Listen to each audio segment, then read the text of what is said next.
Today I want to work through two standing poses, Trikonasana and Parsvakonasana. And we're going to be using an angled block. You might see I've got a block, which I've got a skirting board there. So I've just placed the edge of the block on the skirting board. I'm going to place the front foot on the block. And I always like to work with a little bit of extra height on my hand. So I've got a flat block and a tall block that I'm going to have my hand on. I do suggest to work with the hand on a block rather than bring the hand to the shin bone, just to prevent that kind of pushing down through the back of the knee. All right, so we're going to firstly bring the right foot up onto the block. If you don't have a skirting board, you could even just put another block flat against the wall and angle the block that way. Take a good step apart for Trikonasana. Just have your hands on your hips. The foot is straight, the toes are facing the wall, and I want you, just in regards to the alignment here, if I was to slide my right heel back, it would meet the arch of my back leg foot. So just so you know that you've got a little more alignment of your hips to the front. Okay, so bringing the foot flat onto the block. Good step out with the left foot. We're starting on the right side first. I want you to rotate a little more your left heel away from you to get that good grounding back into that left foot. And then press the left thigh back. Extend well through that right foot. Press the right foot into the block. Lift your toes up to get a little more action into the balls of the feet. Lift up through your shin. Lift your knee and thigh up into the hip, and then rotate from your inner right thigh to your outer right thigh. So we're just setting up the legs for when we bring the hand down onto the block. As you rotate your inner upper thigh to your outer upper thigh, firmly press your right buttock in and bring a little more awareness to the foundation through the inner edge of the foot.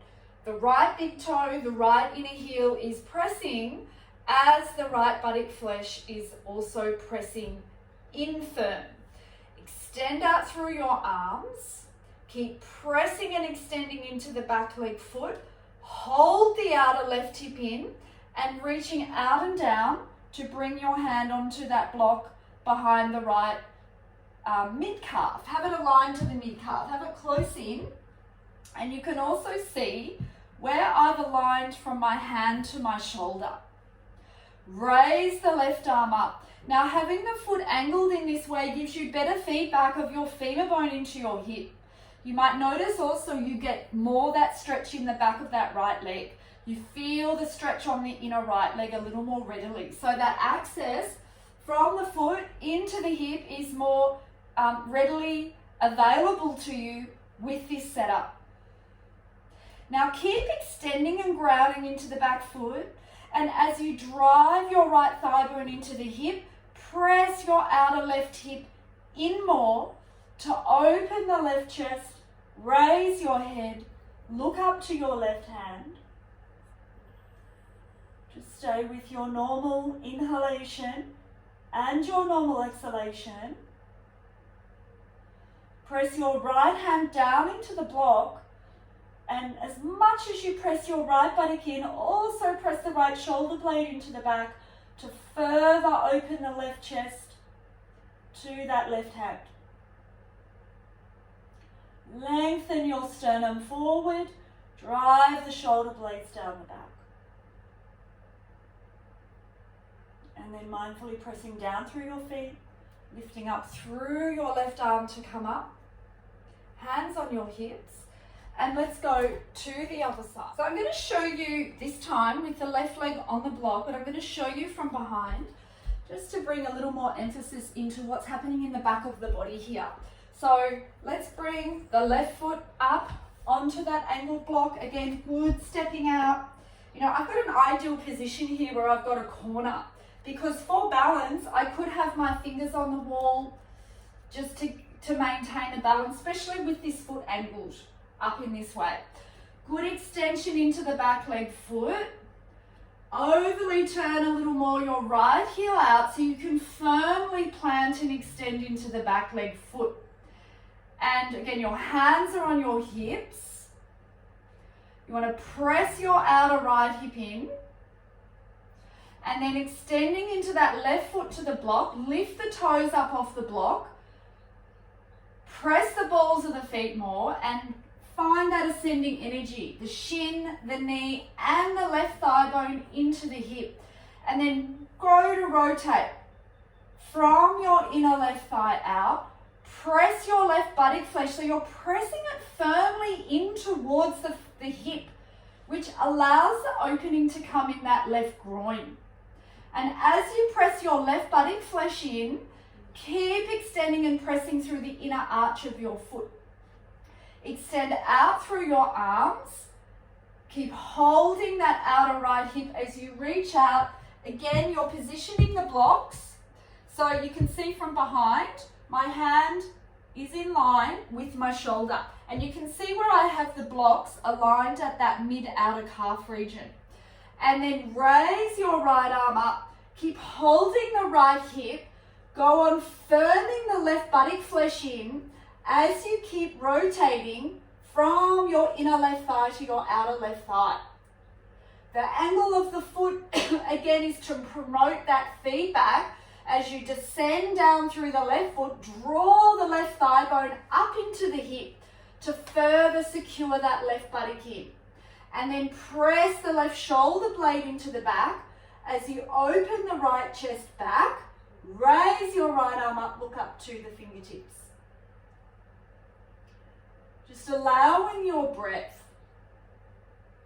As you extend into that left hand onto the block, use that to lift up through the arm, that inner left upper arm, lift it to the inner armpit and further press that left shoulder blade. So you're opening from your left chest to your right chest as you look up to the fingers, lengthen your sternum forward and drive your shoulder blades down the back. And then can you slowly make your way up? Release yourself out. And just in between the two standing poses I'm going to show you today, can you just get your block? Let's just stand for a moment in Tadasana. Bring the block to the inner thighs. So sometimes a really great way for women to practice when there is hip tightness or even lower back sacral issues that can very much happen, perimenopausal and postmenopausal women, even thinking about anywhere in your cycle, pre-pregnancy, post-pregnancy. This is really good for prenatal recovery too. Coming back to the center, holding the outer hips, holding the outer upper thighs into the block. Interlock your fingers. Let's just go for Vadanguli-asana. Raise your arms up, press your palms up, and securely hold those outer hips in. For that pelvic floor action, lift the block with the inner thighs and also turn the block back with your inner thighs. Descend your tailbone, lift your pubic bone, lift your sternum, reach your palms up. And then change the interlock of your fingers, open your palms, elbows as straight as you reach up your hands. And keep observing the descending energy of the feet. Press the heels, press the balls of the feet. Lift your toes if it helps. Lift the block with the inner thighs. Hold the block firm with the outer thighs, the outer hips. As you descend your tailbone, lift your sternum and your palms up. Just allowing your breath. And then release your arms down. And the second standing pose is your Chitta Hasta Parsvakonasana.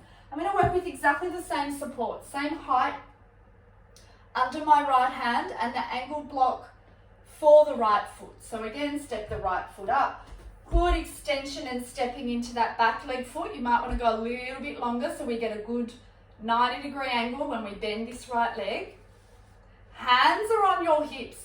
Turn the left heel a little more away so you can really anchor and press that left foot. Hold the left outer hip in. before we bend the right leg, good extension and pressing into the right foot, balls of the foot, heels pressing, as you lift from your right thigh bone to your hip. And again, turn the bicep flesh out so that when you go to bend your knee now, your knee tracks a little more back. So it's in line with the hip, it's not falling forward. The knee is back, bend, get this 90-degree angle, shin to the thigh bone, hold the outer left hip, stretch out your arms and extend your hands again down. Just having that little bit of extra height today. Under the hand, again, I'm aligning my right hand to my shoulder and press securely the right buttock flesh in. Now really drive that right thigh bone into the hip against the outer left hip, pressing in. As you firm your right buttock in, firm the right shoulder blade in, open the left chest, rotate your left bicep back, turn the left palm and reach your arm over your head to look under the armpit, chest.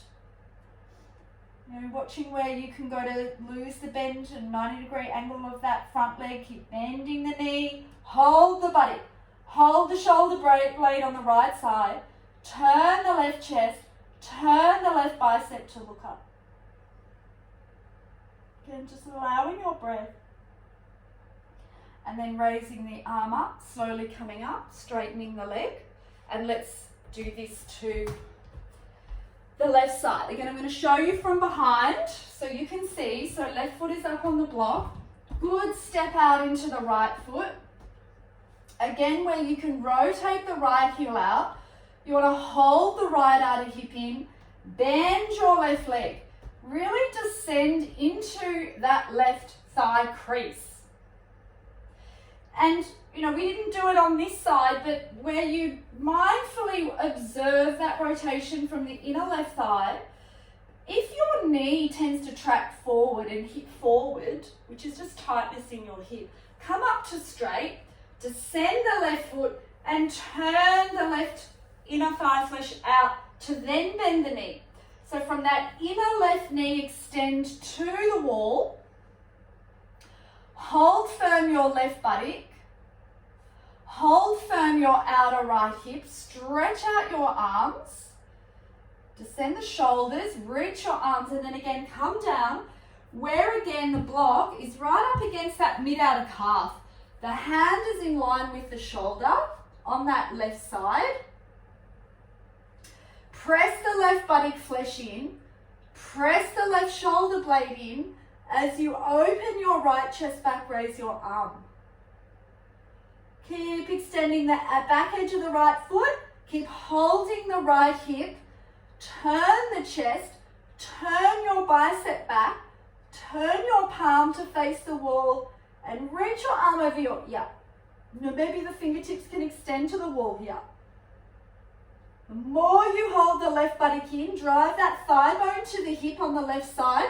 Hold the right hip and turn the right chest to look under the armpit.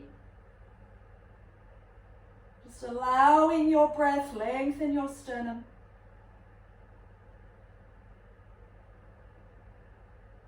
And then raise your arms straight up to the ceiling.